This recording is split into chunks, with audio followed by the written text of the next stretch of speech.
Good evening. First, the news headlines. 13 of 14 documents have been approved, which will determine the future of the armed forces of the former Soviet Union. Tomorrow, these documents will be discussed at a meeting of the heads of state of the Commonwealth countries in Minsk. Today, the Russian government met.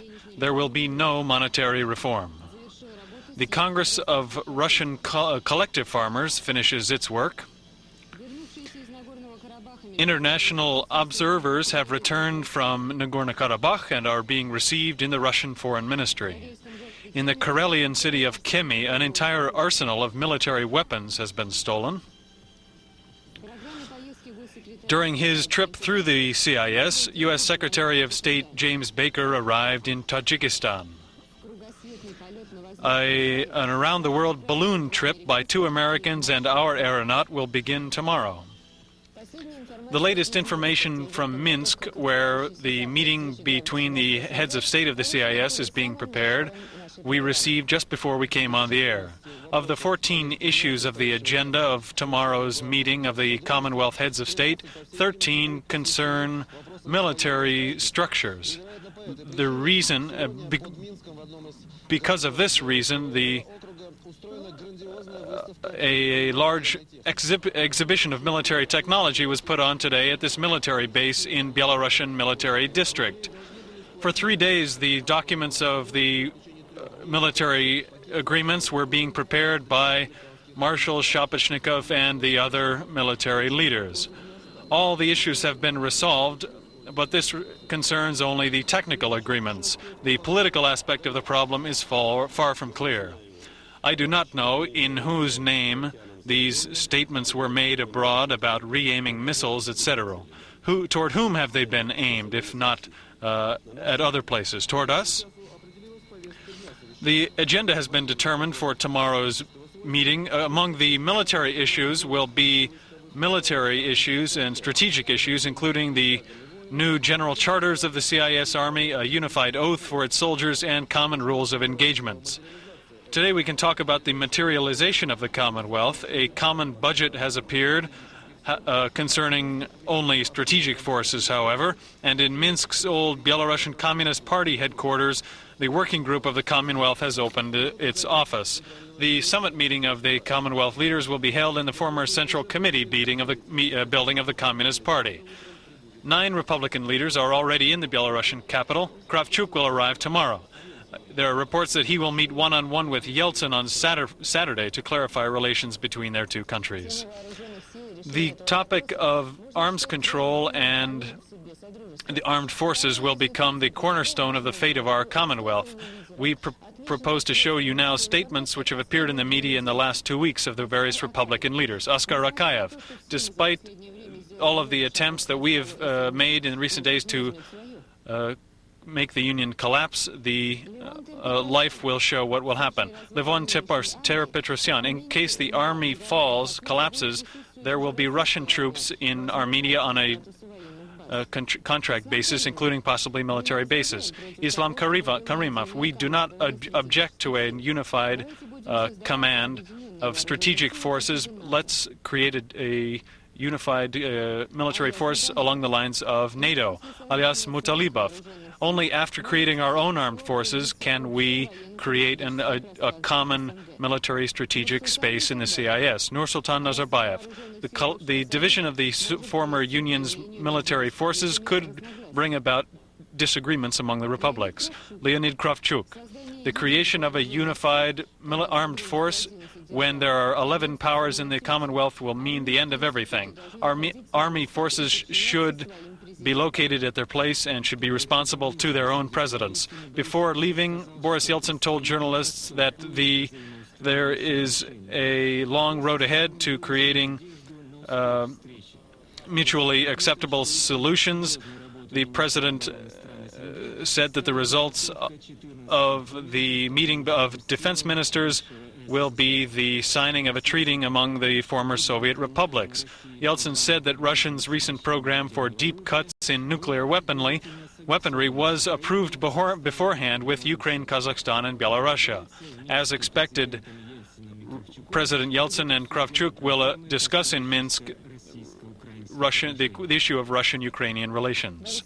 Boris Yeltsin also spoke at the Supreme Soviet today, where he said that the main result of his foreign trips is the enhancement of Russia's entrance into the world community and also the support for Russia's reforms. Today, we mark two interesting dates which are being noted by journalists. The Gaidar government is 100 days old, and today is the 500th day of the famous 500-day plan, if it had been begun on October 1st, 1990, as planned. The newspaper Moscow News asked its main authors of this plan to comment on the situation. They are now working at the center headed by Grigory Yavlinsky. They made the following prognosis. If everything remains as it is now, in February and March, we can expect a reduction in inflation to 20 to 40% a month. After that, we'll have sharp fluctuations. The home storages of people will begin to run out in March, and they will have to increase spending. So by summer, we'll have 50% inflation. Government policy in the next 6 months is therefore predictable. It will consist of concessions to industries and regions and groups of businessmen who are involved in various conflicts. The government will have to undertake monetary reform by summer in order to escape the spiral of inflation, predicted Yavlinsky's experts. However, it's very difficult to make predictions in our country. Gennady Burbulis, in one of his recent interviews, said that he sympathizes with those who are now trying to comment from the sidelines on the strategy and tactics of the government, because we're talking about a change in the social system of Russia. It's becoming more difficult to receive information from the source.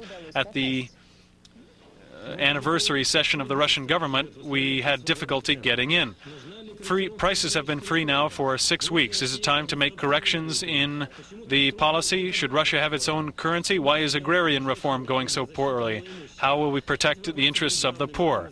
These are the main issues discussed at the government meeting and in our discussion with Yegor Gaidar.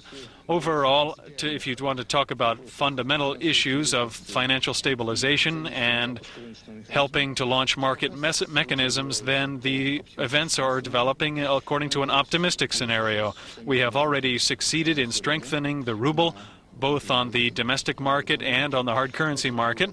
We have begun to see tendencies toward the dollar falling and an increase in demand for the ruble, including in the border nations of the former Soviet Union. The ruble is becoming gradually a real means of regulating market relations. Today, discussing these first results, we have come to the conclusion that the current Soviet ruble can and must stabilize, and that we should not raise the issue today of creating our own republican currency. Foreign experts are satisfied with what we have managed to avoid a great fall in demand for money and a mass dumping of inventory on the market, and this is a main factor in preventing destabilization. This shows that faith in the ruble is not yet undermined. We need to take up the issues of additional farm credits, the conversion program, and providing the fuel supply in the rural areas. There were proposals, and we discussed a draft law which would provide for additional compensation in February and March to low-income workers. This issue must be approved by the Supreme Soviet because it is a budget matter. It relates to the pension fund, which is the main source of our social payments, and we believe that we will find mutual understanding.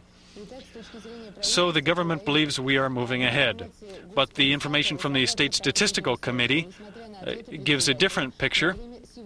Its chairman held a press conference today. The leaders of the Statistical Committee presented journalists with the main principles of their activities: objectiveness and truth. And in doing this, they distanced themselves from their colleagues at the USSR state agency, which used to simply account for our great victories. They published data for 1992 so far, but they warn journalists to interpret these data cautiously. So here are some of the data from January 1992 without commentary. goods turnover has decreased 63% since last December. The prices have risen 3.5 times since December, and last month was characterized by a continued fall in production, this time by 15%. Ferrous metallurgy is in the worst situation. Production fell there 36%. The results of the first 8 days of February reveal that oil production is still falling. Now the situation in agriculture: by the end of 1991, Russia had over 60,000 privately run farms. They covered a total of 2.5 million hectares of arable land. The remaining 137 million hectares of land is still in state hands. The Russian State Statistical Committee leaders said that the fears about the upcoming planting season are very exaggerated. They said that farms have enough seeds, equipment,